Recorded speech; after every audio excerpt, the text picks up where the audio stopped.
వాళ్ళ ముఖం చూస్తుంటే మస్తు తెలిగిపోతున్నాయి కదా. ఎందుకంటారా, రాకెట్లప్పుడు నా దగ్గరకు వచ్చింది కదా. ఇక అప్పుడే ఊళ్ళల్లో పండుగ మొదలైంది. హైదరాబాద్లో అయితే మొదలు సింహం అసొంటి మనిషి రాఖీ కట్టుకొని చెల్లెళ్లకు తోడు నీడై ఉంటానని అభయం కూడా ఇచ్చిండు.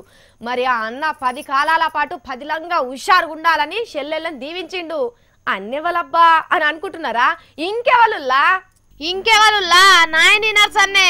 మరి అన్న హైదరాబాద్ కే పెద్ద అన్న సొంటి మనిషాయే. ఇక అక్క చెల్లె లూకుంటారా? 2 వద్దుల ముందే అన్నకు రాఖీ కట్టేటందుకు లైన్లు కట్టిర్రు. ఓహో, అన్నకు చెల్లెళ్ళని చూసినాక ఇంకింత హుషారు వచ్చినట్టున్నది కదా. ముసి నవ్వులు నవ్వుతున్నాడు. అరే చూడురుల్లా, అన్న అంటే చెల్లెలకి ఎంత పాయరం ఉన్నదో. నర్సన్న మరి హోమ్ మినిస్టర్ కదా, ఎక్కడికన్నా పోయేటప్పుడు పుసుక్కున మర్చిపోయి బండి నడిపితే ఎట్లనుల్లా. అందుకే ముందు జాగ్రత్త కొద్ది టక్కర్ కాజిక్క అని కవితక్క చెప్పినట్టే హెల్మెట్ తెచ్చి పెడుతున్నారు. అయ్యో, నీ హెల్మెట్ చల్లగుండో, తలకాయకు వార్తలేనట్టున్నది కదా. మెల్లగా దిగేర్రి ఓ అక్కలు, మెల్లగా. ఆయనతో బల్మీటికి పెడతారా అంటే తీసేటప్పుడు లేనిపోని పర్సన్ అవుతుంది. ఓ అన్నలు, మీరన్నది ఇయ్యర్రే.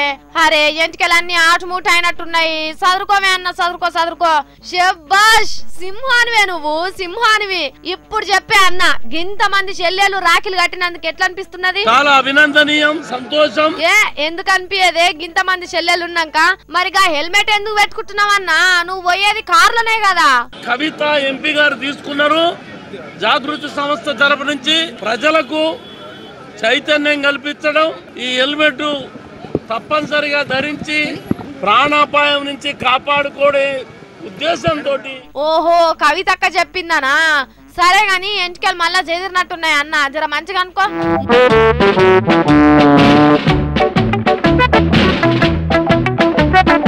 పొద్దుగున్నవే అన్న, నువ్వు సినిమాలకి ఇట్లా ట్రై చేసి ఉంటారా? సూపర్ స్టార్లు, మెగా స్టార్లు, అన్ని స్టార్లు నీ కిందనే ఉండేటి.